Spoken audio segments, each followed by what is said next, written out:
మన ముఖ్యమంత్రి రేవంత్ రెడ్డి గారు, మన ఎమ్మెల్యే గారు రేవంత్ రెడ్డి గారికి, మన మహిళా సంఘాలకు, మన పోలీసులకు అందరికీ నా మనస్ఫూర్తిగా ధన్యవాదాలుగా చెప్తున్నాను. మేము సంఘంలో లేనప్పుడు ఒకలాగా ఉన్నాము, సంఘంలో ఉన్నప్పుడు ఒకలాగా ఉన్నాము. మాకు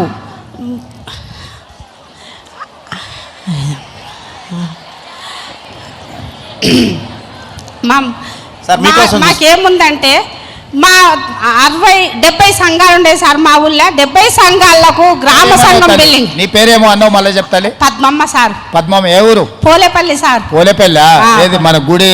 అవును సార్. అవునా? సరే సార్. నరసింహ ఉన్నాడా మీ ఊర్లో? ఉన్నాడు సార్. ఉన్నాడా? ఉన్నాడు. మన ముఖ్యమంత్రి మన కోసము ఎంత పోరాడుకుంటా ఈ రోజు మన అందరుని తోలుకొని విమానంలో వచ్చిందంటే మన అక్కజల్లండ్రు ఈడ కోగిలా ఉండరు, ఎదురు చూస్తున్నారని పేరున మనల్ని తలుసుకుంటూ వచ్చిండు మన ముఖ్యమంత్రి. అంటే మన అన్న, మన సీరియల్ ఇన్ఫామ్ చూడు, మన అన్నకు ర్యాకెట్లు కడితే సార్ వాళ్ళందరినీ పోలేపల్లి జాతరకు విలువ. సార్ వాళ్ళందరినీ మన జాతర ఎట్లా జరుగుతుందో చూసిపోతారు. పిలుస్తాం సార్. ర్యాకెట్లో పుణ్యానికి ర్యాకెట్ కడితే మనం ప్రసాద్ సార్ ఉన్నాడు కదా సార్, అమ్మమ్మూరు పోలేపల్లి మన స్పీకర్ సార్, మాకందరికి మైకులు ఇచ్చేది ఈసారి.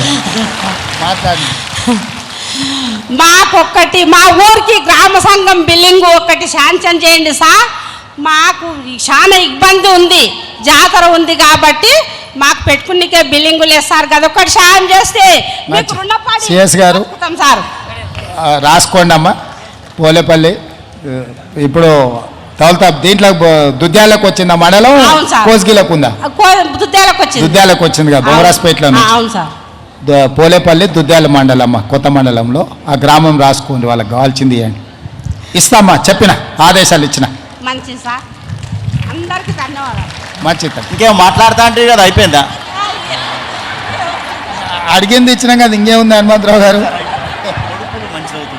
పిల్లలు ఏం చదువుకుంటురమ్మా?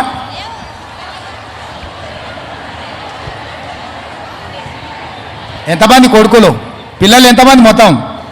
సార్ 2 కొడుకులే సార్. నాకు 2 కొడుకులు సార్.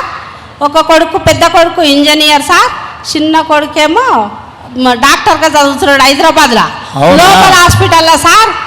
నాకు బిడ్డలు లేకపోతే మా తమ్ముని బిడ్డను తీసుకుంటే డెంగ్యూ జ్వరం వచ్చింది 11 సంవత్సరాల కింద. నీవు ఎమ్మెల్యే ఉండవు సార్, నేను బొమ్మరాజ్పేట మండల సభకి ప్రజెంట్ నుండా.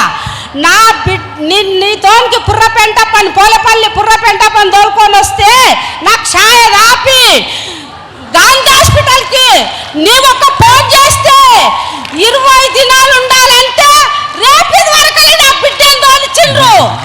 నా బిడ్డను తోలుకొని నేను పోలేపల్లికి వస్తే నీవు రేవంత్ రెడ్డితో ఫోన్ చేపిస్తే మేము చూడాలి అమ్మ, నీవేం చూస్తే ఏం కానీ చదువుకున్నాం దానవు. రేవంత్ రెడ్డి ఫోన్ చేసిండమ్మా అంటే నేనేమనలేను సార్. మీరు నీ వల్ల నా బిడ్డ బతికింది సార్, నడుపుకున్న పిల్ల. ఓకే సంతోషం. నా బిడ్డకి 2 కొడుకులు సార్. అవునా? అవును సార్. దత్తు తీసుకున్నావు? అవును సార్. మంచిగా ఎంచుకో, మంచిగా చదివి. సరే. ఏం చదువుతుంది బిడ్డ? 12 అయిపోయింది సార్. 12 అయిపోయిందా? మంచిగా చదివి. ఓ కొడుకు ఇంజనీర్, ఓ కొడుకు డాక్టర్. మరి ఏమైనా చదివిద్దామని IAS చెప్పి మంచిగా చదివించి చేపిస్తా సార్. మంచిదమ్మా, మంచిది, సంతోషం.